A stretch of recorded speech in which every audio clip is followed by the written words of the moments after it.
Live on the Metal Voice, returning from Las Vegas, Perrin Wolfson had such a great time. Look at him. He's wearing his Ozzy Osbourne shirt today. We are From the talking LV, about, baby, right back from the LV. Haven't even been back. I actually landed at 21:12, so I landed about 12 hours ago. as you should, as everybody should land. I landed at 21:12 with a connection through YYZ. There you go. How's that for a Rush fan? It's the best way to fly. That's what I'm going to say. Today on the show, yesterday, Saturday, October 19th, Ozzy Osbourne was inducted into the Rock and Roll Hall of Fame as a solo artist, making the second time the institution recognized a singer following his induction as a member of Black Sabbath in 2006. From Blabbermouth, they transcribed this information. Ozzy Osbourne was inducted by Tenacious D's very own stand-up comedian actor Jack Black, who called Ozzy the greatest frontman in rock and roll history. So we're going to talk about, was this a boom or bust for the metal community? Where's Bob? Where's Bob Daisley? That's a big one right there, but we'll talk about that after. Let's talk about the speech of Jack Black. Let's talk about Ozzy's speech. Let's talk about the musical performances. Who was there? Who wasn't there? Song choices. Perrin Wolfson, I'm going to let you start right off. Let's talk about Jack Black comes out. We all know Jack Black. Huge metal fan. What did you think? Yes. So Jack Black, absolutely no denying, huge metal fan. He's taken part in a lot of projects and documentaries about heavy metal. So just like you and I have credibility as fans, I think Jack Black has credibility as a fan. Yeah. The only thing that bothers me a little bit about Jack Black inducting Ozzy is Jack has this very over-the-top kind of goofball, for lack of a better word, persona to him. And of course, a comedic element, because he's a comedian. And, when it comes to celebrating somebody's legacy and their lifetime achievements, I don't like to see it, reduced to a comedic skit. So, I mean, Jack did come from it from a fanboy perspective, and a lot of hyperbole, like the greatest, frontman of all time. And, that's debatable. You and I can do another show on the greatest frontman of all time, or the greatest heavy metal hard rock frontman of all time. Noted. I thought, he did a good job from a fan perspective. But if it was me, and this goes for any Rock and Roll Hall of Fame speech, I like the speeches where it's more heartfelt from an artistry standpoint, talking about what the person and the person's achievements meant to that person and the community at large. So, I think of how Rush inducted Yes. They spoke as musicians. They spoke as fans. They didn't go over the top as fanboys, but they shared some stories about what Yes meant to them. That's the kind of approach I like to these things. So I thought Jack Black was kind of a choice to induct Ozzy into the Rock and Roll Hall of Fame. I'm a little bit different than you are. I kind of like everybody not taking themselves too serious, especially something called the Rock and Roll Hall of Fame with very little rock and roll. So when Jack Black comes on the stage as a fan, like you said, which is fabulous, he does it in such a great way. I mean, he always has these great speeches. He always could take something very serious, like his first discovery of Ozzy Osbourne, and turn it into a not a skit, but let's say a nice joke, a framed joke, right? Mm. He's just such an enthusiastic metal fan, has always been. I think it's caught people off guard in the past 20 years how much of a metal fan he's been. From his Dio sort of appearance, right, with the Tenacious D, that what was it called, that movie called? The Pick of Destiny. The Pick of Destiny. And of course, Rock and Roll High School, what was it called? School of Rock. School of Rock. I think he's a great choice. He's loved by Hollywood, but he's also loved by the metal fans. So perfect choice, perfect speech for me. I like to deflate the balloon of egos at these sort of ceremonies. Let's just bring everybody down. And that's what he does. He just brings everybody down. So I enjoyed his speech, but you didn't, but it's okay. Different perspective. You okay? Yeah, I'm good. You're getting a buzz there. Yeah, I'm getting a buzz. Buzz will go away in a sec. It's your wife saying, "Where are you? Where are you, Baron? Yeah. Are You're you supposed home to make yet? me breakfast." Are you home yet? Okay, let's get into Ozzy's speech. Um, Ozzy's speech. He comes out. He's not standing. He's not well, right? We all get that. We all love Ozzy, and he's in his big sort of throne, Yeah. right? He's sitting in his big throne. He looks pretty cool. You could see he's pretty fragile, but he's the Ozzy we all love. What'd you think of his speech?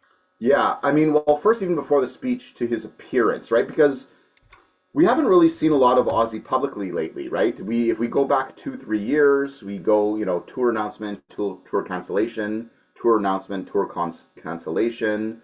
Ozzy had spinal surgery. Ozzy has Parkinson's. So, he looked well and not well, right? Like they coiffed him really well, like his hair, which I don't know if it's a wig or just really well done at this point, and like makeup and glass. I mean, he looked well made up.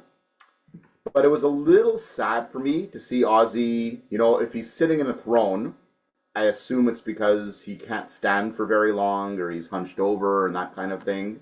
So it was a witty, smart thing to, I guess it was a good way to present him given his standing in the metal community, very much a king in the metal community. But it was a little bit sad for me. And then again, like we know how he speaks, right? Actually, he spoke okay, but he does stammer a little bit. So appearance was okay, but a little, it just makes me feel, man, this godfather of our genre is really getting up there and maybe not well, and how much longer do we have left? So, I guess that was one side of it. In terms of the speech, he said himself he was going to keep it short and sweet, and he did. So he kept it short and sweet.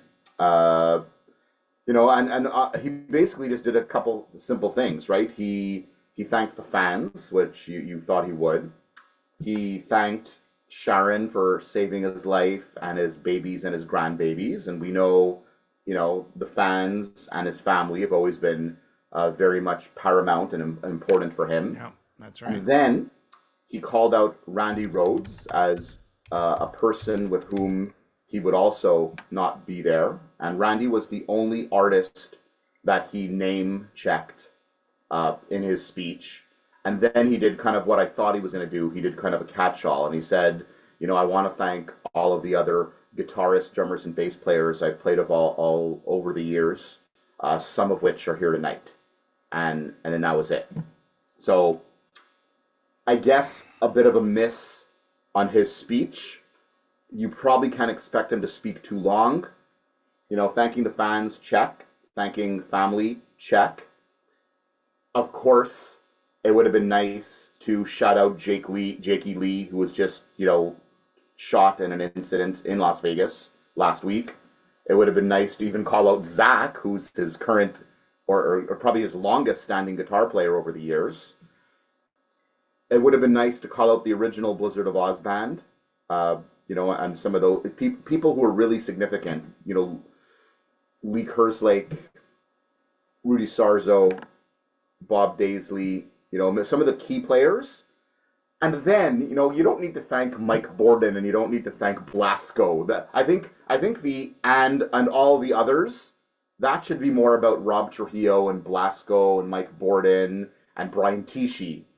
But I think guys like, of course, Bob Daisley and Tommy Aldridge and Rudy Sarzo and Lee Kerslake, could we not have taken 30 seconds to call out the ones who were really significant in the evolution? Do you know if they had a backdrop? I didn't see it. Maybe somebody else did.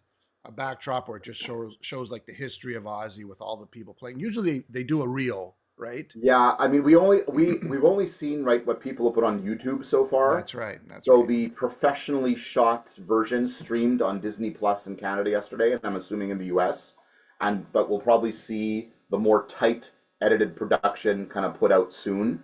And then that's maybe when you'll see a bit, the presentation before Jack Black speaks. That's not on YouTube yet. And actually that content is very They even carefully. touch up the music, but we'll get to Yeah. that right in a bit. Yeah, but so that's property of the Rock and Roll Hall of Fame. So that probably won't be in any bootleg videos, and if it is, it'll come down really quick. But we'll probably But see it. pause right there. Melissa says, I heard it on the radio, but Melissa, did you hear sort of like a reel happening before Ozzy actually, where Jack Black went on? I would think that's where the reel pops in. So if anybody saw the reel prior to Jack Black, it's typical. So I'm assuming it will be there if it's not there, right? Um, here's what I think. I love everything you said. Ozzy, you don't expect him at his age and his sort of health to go up there and speak for 20 minutes and thanking the whole world. Then he falls into this trap where he's got like, I don't know, 1,000 artists who've actually played with him. If you name one, another one's going to say, well, why didn't you name me? And if you name three, another five will say, well, why didn't you name me? You're such a jerk. So he played the role of, listen, keep it simple, talk about Randy Rhoads, but this way nobody could sort of contest who you thanked. You thanked Sharon, rightfully so, his sons, his grandkids, his daughters, right? His family. But I think where he missed the mark is the core band. And I think you alluded to that too. The core band is probably, without that core band, Bob Daisley, Lee Kerslake, Randy Rhoads, and Ozzy, of course, without that core band, he would not be on that stage, period. He would have been inducted with Black Sabbath. He would have never been on that stage because that band wrote as a unit those first two albums. Mostly Bob Daisley, mostly Randy Rhoads, and Ozzy kind of, hummed a couple of melodies that they worked with. So I to agree not with call you. these guys out, even when Jack Black says the first album I got was Blizzard of Oz, that was the album. We can argue about what should Rudy or Tommy have been sort of mentioned. Yeah, it would have been nice, but not calling out those four, or those three, I should say, or those two missing, is a shame. Lee has Well, died. Lee has yeah. died. That would have been a nice touching moment. Bob Daisley, I don't care if you're in the courts with him. I don't care if you're upset at him. I don't care if you're mad at him. At the end of the day, this is about the fans put him there, and he should acknowledge what the fans have loved. Those two albums will stand the test of time forever. So Jim, Yes, I my voice hate is to, going, so I hate to say this, right? But the casual fans in attendance and the yeah. casual fans watching have no idea who Lee Kerslake and Bob Daisley are.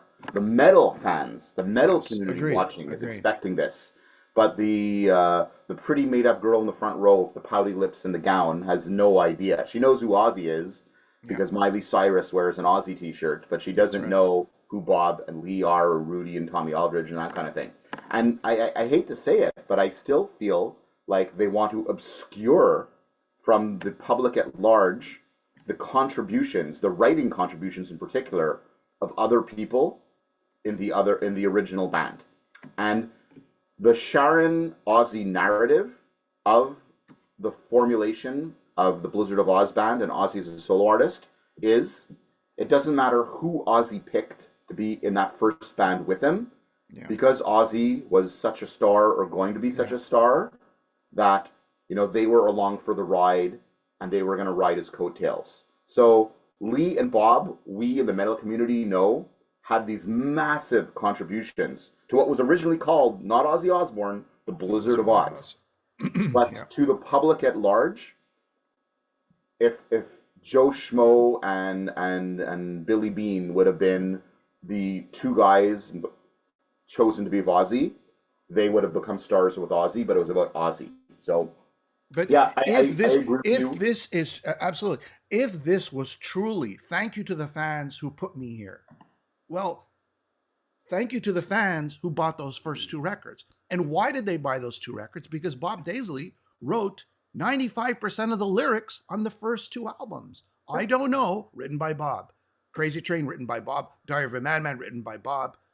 Go down the list. Go down the list of all the tracks. Over the Mountain, written by Bob. Yeah. Flying High Again, written by Bob.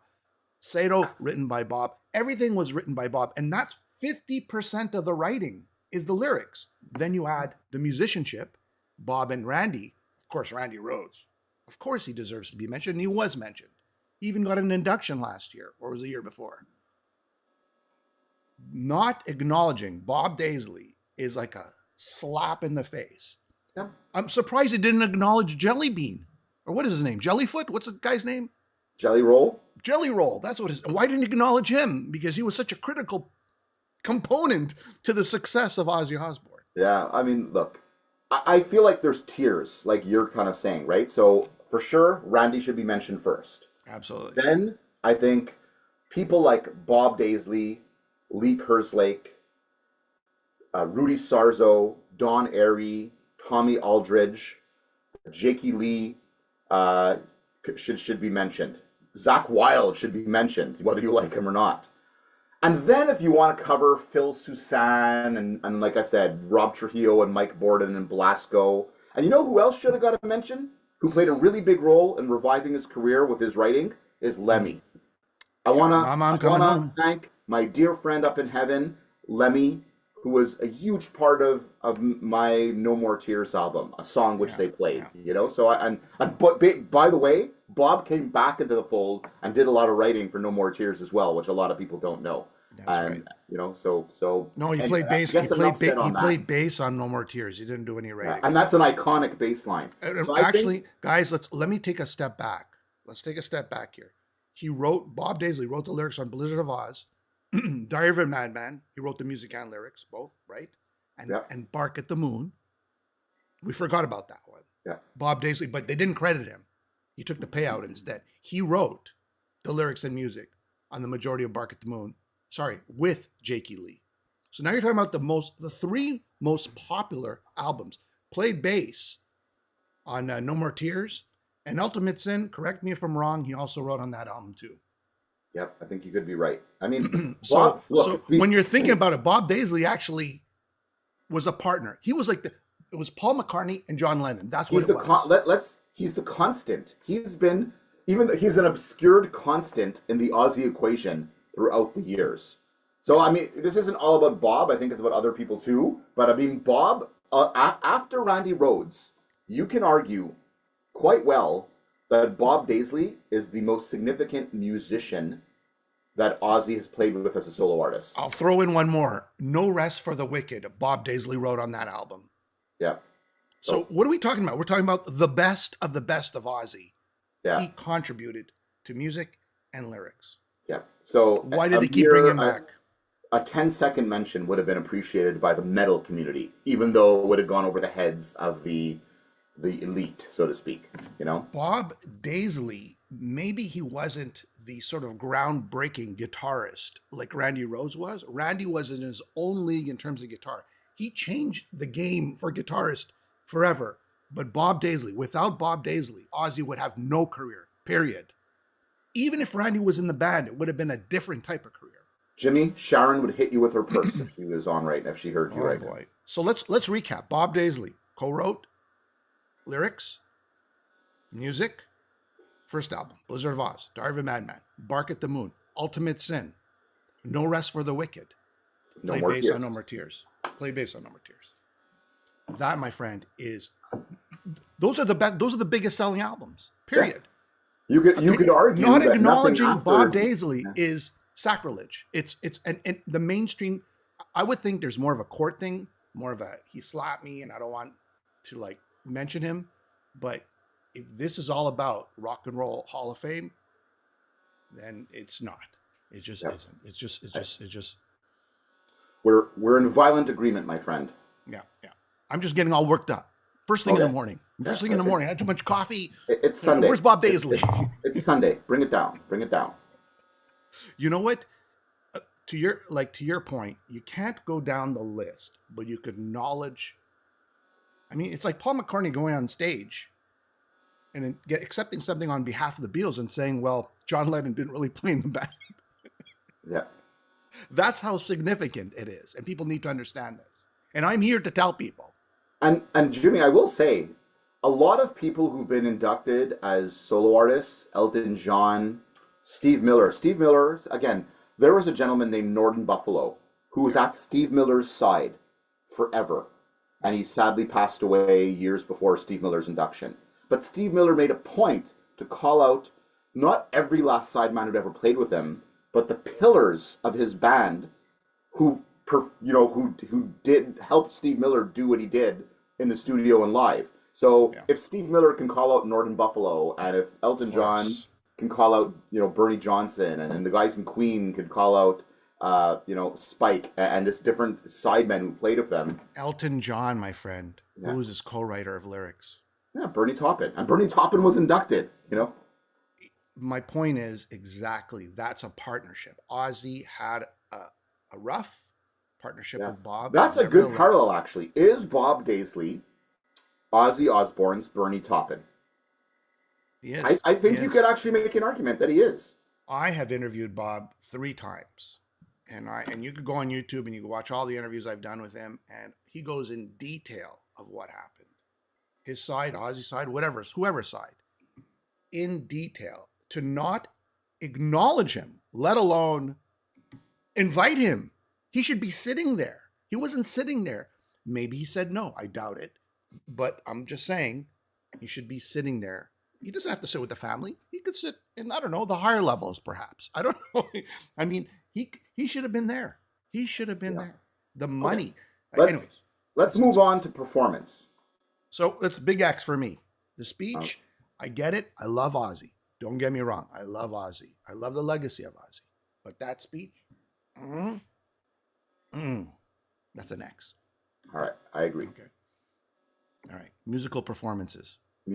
So 3 songs. 3 songs were performed. Yeah. The 3 songs performed were Crazy Train, Mama, I'm Coming Home, and No More Tears. Yeah. So my question to you, Jim, yes, is if you had to pick 3 songs, and only 3 songs, which is quite difficult, that encapsulate Ozzy Osbourne's career as a solo artist, would those be the 3 songs that you chose to represent Ozzy as a solo artist? Let's start. Is Crazy Train representative of Ozzy? Tick. Absolutely. I think there's no question. That was the must play. That was the must. Mama, I'm Coming Home. Is that? I would tick it, and I will also give a nod to Lemmy for helping write that. I'll give it a half a tick. And then No More Tears. Is that if there's only 3? I'll tell you why. Go ahead. Because those are 2 songs from the same album. It's the same era. Yeah. They should have chosen something from the Jakey Lee era that was very popular. And that, my friend, is Bark at the Moon. Yeah. Bark at the Moon should have been there. So I agree that let's agree that everything Ozzy has done after No More Tears or Osmosis, I don't want to say it's irrelevant, but it's just been disposable. So if you're choosing 3 songs to encapsulate his career, you need to go from Blizzard of Oz to No More Tears. Exactly. So you got Crazy Train from Blizzard of Oz, and you can choose either Mama, I'm Coming Home or No More Tears from No More Tears. But then there's just something in the middle that's missing, and you alluded to it. So it could be, it probably is from the Jake era, right? So it needs to be Bark of the Moon. It could be Shot in the Dark, but they would never play that because Phil Soussan wrote it, so they'll never play it. It could be Miracle Man, maybe that would be an interesting song as well. But that's Zach. But if we're gonna pick the biggest singles, right? Bark at the Moon was huge at the time because he dressed up a werewolf. It was 1983, 84, whatever it was. It was big, right? Yeah. Crazy Train plays at all the arenas, at all the sports events, right? Everybody, my wife, my mother knows Crazy Train. Everybody knows Crazy Train. No Mama, I'm Coming Home went on to AM and FM radio. It's sort of a crossover, and Jelly Roll or Jelly Bean could actually sing it. This way, it's more mainstream for him. So that's important, Jimmy, because I think once they know that the singer isn't performing, then they kind of put together an all-star group. Yeah, and I think sometimes the songs, they say, we want Jelly Roll.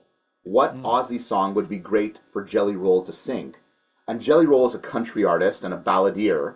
So I think instead of saying these songs need to be played, who can sing them, they say Jelly Roll's a big star. He likes Ozzy. We want him on. What's the right song for him? So they kind of put the cart before the horse.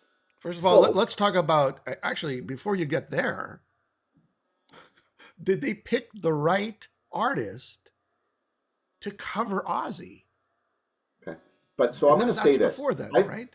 I thought, whether you think they were the right people or not, I think all three performances were actually very good in their own right. So I'll give credit to the people who performed the songs. Look, if somebody asks you to perform at the Rock and Roll Hall of Fame as a tribute to Ozzy, you're probably not going to say, and you were a fan, and you're also a legitimate heavy music recording artist, you're not going to say no.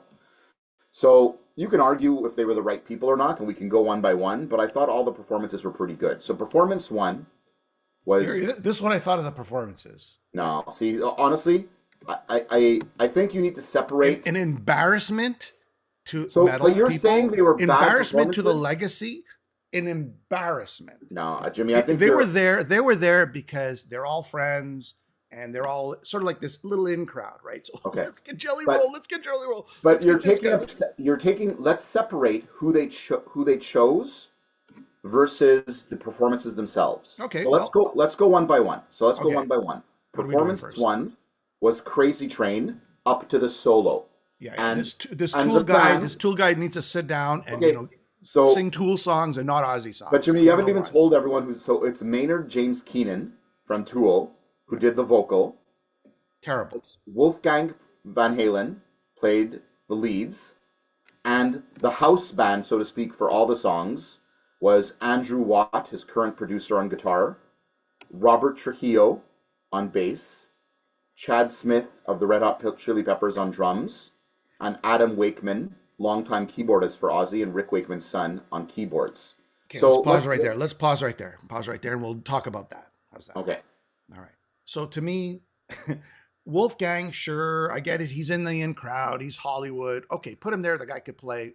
I'm okay with it. His father, Eddie Van Halen, there was this duel back in the early 80s, the guitarist, Randy or Van Halen. So I can see that sort of the legacy transferring over to him. I'd put Wolfie's fine. I keep him there. He's a little young, but... And Van Halen's first tour was opening for Black Sabbath. I thought it was poetic. Maybe it wasn't even thought out this way, but I thought it was kind of poetic that young Eddie Van Halen opened for aging Ozzy on the Black Sabbath Never Say Die tour, and Wolfgang was there. And let me say this.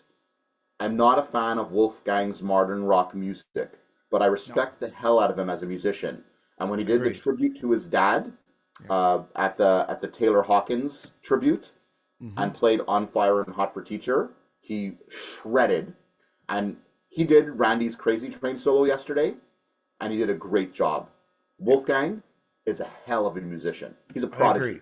I agree. There's a lot of little connections. Van Halen to Black Sabbath and Quiet Riot with Randy with Van Halen. So they played one show together. They played one show together, and students used to go up to Randy when he was teaching and saying, "Could you teach me this Van Halen song?" There's all these connections. So I think it's and I didn't think Maynard James Keenan did a bad job on the vocals, but he's kind of like a little bit nerdy to play the Ozzy role, as a singer. So like so that's so for me. And I will say this: the house band, Andrew Watt. Like, I know he's Ozzy's current producer. Yeah. And the thing I hated about Andrew Watt, he was playing a Randy Rhoads Flying V, first of all. And Andrew tried to make himself the show. He kept on coming to the front of the stage, going in front of the singer, doing this kind of cliched metal thing. Andrew, you shouldn't have even been invited. Stay in the back and play. Robert Trujillo stayed in the back and played well. Robert does have that Ozzy connection, right? Back in the day. So he's got that Ozzy connection. I would leave him there. Okay. And so does Adam Wakeman. And Chad Smith is a great drummer. We all know that. But he played on the last. Could we not have Tommy Aldridge? Could we not have Tommy Aldridge there? And you know what? Chad Smith was kind of the house drummer for everything because he played for Foreigner too. Chad Smith was there. Chad Smith has become like the go-to session guy, rock drummer. Listen, he played it for everyone last Chad Smith does not belong there. Great drummer. It looks like Will Smith. Not Will Smith, though. Who is it? Will Ferrell. Will Ferrell. I mean, looks exactly like Will Ferrell. Not Will Smith. That was a little weird. Chad does not belong there. Just get him out there. Put in Tommy. Yeah. Put in Carmine. There's connections there. These are fabulous drummers. Carmine, he was with Ozzy. Tommy was with Ozzy for many, many years. I think those, see, if you're not going to call their names out, then bring them on stage and let them play with you at the Rock and Roll Hall of Fame. Rudy Sarzo should have been playing bass. Yeah. But anyways. So we agree house band is an X. Garbage. We agree. You kind of give Maynard James Keenan an X. I give it half a tick. Who would you put as a singer? For Crazy Train? Yeah. He's got to have the voice. Like I don't know. Like, get a Rob Halford. Get like a metal god kind of person. Hell, Rob has been kind of connected to Black Sabbath a little bit and connected to Ozzy. Get that kind of guy, you know? So, do something like that. Who would everybody out there watching like to see as on vocals? Listen, it's Crazy Train's a little high. It's a high song to sing. Ozzy's got that distinct voice. Todd LaTorre, there you go. Todd LaTorre. Yeah. So let's move to performance number 2. On, Todd. So performance number 2. So I would, by the way, Andrew Watt, I would get rid of. I don't even know what he's doing there. That's the biggest. It's a favor. It's a favor. That's a thank you from Sharon for being the producer of the last 2 Ozzy albums. But I mean, if he's gonna be there, he was way too upfront. It was really ridiculous. Buddy, bring Brad Gillis. Do you understand? Yeah. Brad Gillis brought it to another level. Yeah, but see, forget about this Andrew Watt has street cred with all the cool kids who are there because he's also a pop producer. Yeah. Nobody there knows who Brad Gillis is other than the old guys like us watching, Yeah, and they should know. That's the point. That's points they should know. Jim, performance number 2. So then the house band stays, Wolfgang leaves, and Zach comes in. Which is fine. And Maynard James Keenan leaves. Thank God. And country artist, who's kind of like a country rock artist, Jelly Roll, comes out. Okay, so Jimmy, you're getting upset already. I thought this was the best vocal performance. He was great. Now, I don't know if he should be there, but he was great. So let's separate should he be there from the performance. I think you and I are both baffled that Jelly Roll would be the person singing Mama, I'm Coming Home. But I'll tell you this, we're not talking about the other inductions. You know who sang, with Foreigner? Demi Lovato. You know who sang with Foreigner? Kelly Clarkson. So this is a celebrity show, You know what the problem? Show. You know what I hate about people like Jelly Bean and Jelly Roll? You know what I can't stand about? They're always pretending to be metal, or they love metal, but they'll never play metal. They'll never play metal because you know what? No, I don't want to play it. I don't be associated, but when these big induction ceremonies happen, then I'm really metal. Then I'll wear my metal shirt. Then I'll sing a metal song. But you know what? I don't want to do it in my day-to-day job because there's no money in that. So I'm not going to do that. I'll just do what I really love, country music. Jelly Bean, go play your country music. Get off that stage. So Jimmy, you're being a bit disrespectful, okay? You're being a bit I think you maybe haven't had enough coffee or too much coffee. Maybe I didn't have enough coffee. Maybe you got put a little grappa in your coffee or something. I don't know. So you got to put a little something in there. You need to have some ouzo. So it's not Jelly Bean. It's Jelly Roll. Jelly Roll. He's one of the. Does it really matter? He's one of the biggest artists out there right now. So I understand why they want him on the broadcast. Marketing. And apparently he does like metal, but like you said, metal's not trendy enough for him to play. He's a great country artist. He has a great voice. So while I can question the choice of him singing an Ozzy song, I understand his celebrity status puts him on the show. If I look at the performance, he's delivered Mama, I'm Coming Home really, really well vocally. He delivered it really well vocally. I don't even know if you got that far because you were so outraged. But vocally, he sang it with a timbre in his voice that was really nice. Okay, listen, Perrin. Many You're singers. Speaking in a hushed tone now. Many singers can sing Mama, I'm Coming Home. Of course. Bring out Lita Ford. Let her sing it. There's a connection. Where's Lita Ford? Bring her out. Why are we bringing out? What does Jelly Roll have anything to do with Ozzy other than, you know what? Let's cross-pollinate here. Let's cross-market here. Should Close My Eyes Forever could that have been a choice? That might have been one of Ozzy's biggest hits, Close My Eyes Forever. So maybe I would even accept Joan Jett to sing the song, even though she probably couldn't, but bring out Lita Ford. Let her do it. There's this connection. Anyway, look, why are you bringing Jelly Roll? Why on? But a lot of people could have done a great job. To me, it wasn't even such a great job. I was like, yeah, okay. Next. Yeah. Well, next was interesting. If you want to go next, so next was interesting. So then the house band But and wait a Zach. second. Who else is? So we have Jelly Roll, right? We have Jelly Roll, the house band that we mentioned, and And Zach, Wolfgang and went out Zach, with Zach. I would give a tick to Zach for being on stage as he should, right? Yeah. Rudy Sarzo should have been there. Brad Gillis should have also been there, and Lita Ford should have sang it. So last song is No More Tears. So the house band stays, including Zach. Yeah, Jelly Roll exits the stage, thank God. and Billy Idol and Steve Stevens join for No More Tears. And I thought that was the most curious choice of them all because I've never known there to be an Ozzy Billy Idol connection. I know Billy Morrison, I think, is an artist who's played with both of them. Uh, I thought the and again, if we're talking about celebrity status, Billy Idol is of course a celebrity, but he's not modern like Jelly Roll is.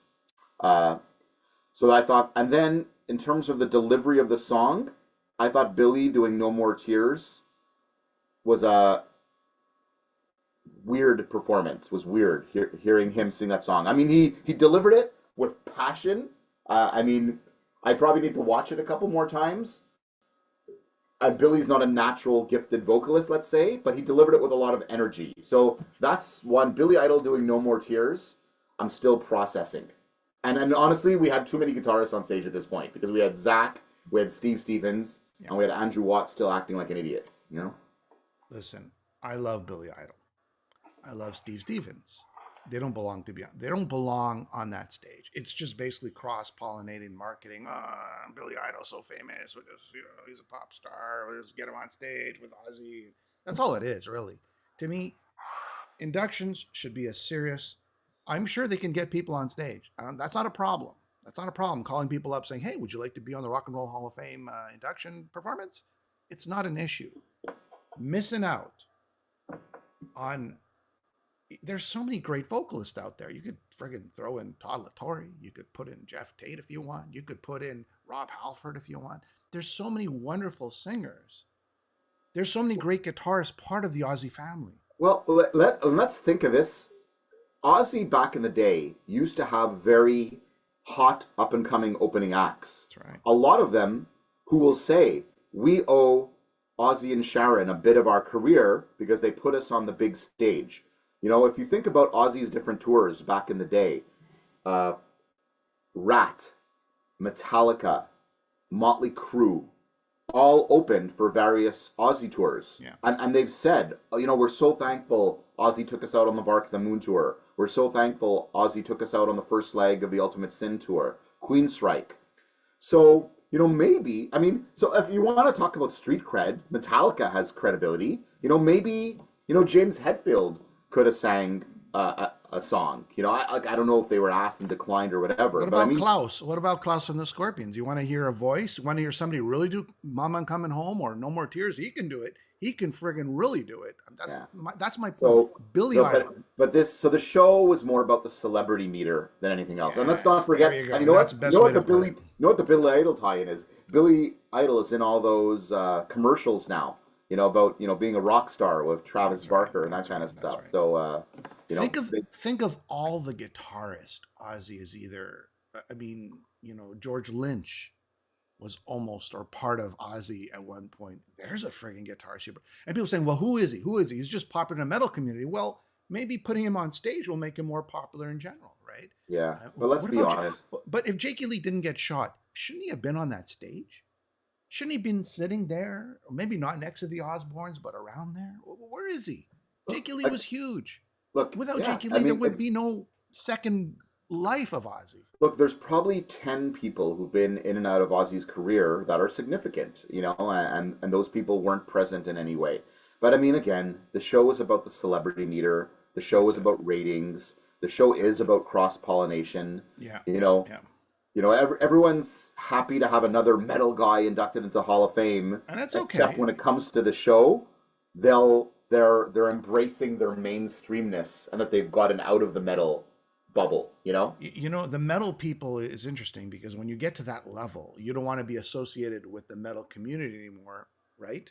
Yeah, you want to be associated with the mainstream. And when you're a pop star, you don't want to be associated with the metal community unless it's some sort of performance like this, where it's there's mainstream sort of like I'll wear my T-shirt, you know, my metal T-shirt, but I won't play any metal songs. Don't associate me with metal because it doesn't sell. I won't sell any more country albums if people think I'm a metalhead.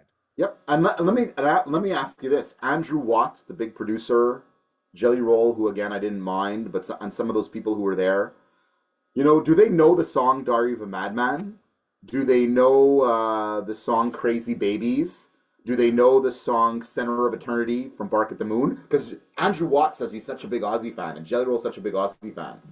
Is Andrew Watt is he a Crazy Train fan, or is he a? But you have to really how much of a fan can you actually be if you don't play that music? Yeah, right. But I would say if you would ask Andrew Watt, who's Ozzy's producer, if he even knows the deeper cuts, you know, does he know "Goodbye to Romance"? Does he know "Center of Eternity"? The answer is probably no. You know, the answer is probably no. He's probably never heard those songs.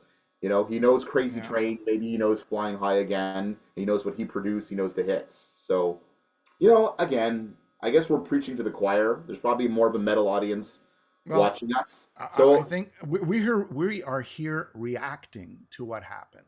That's what we're doing. Yeah. We are reacting to what happened on stage and how it sort of bitch slapped the metal community in a way.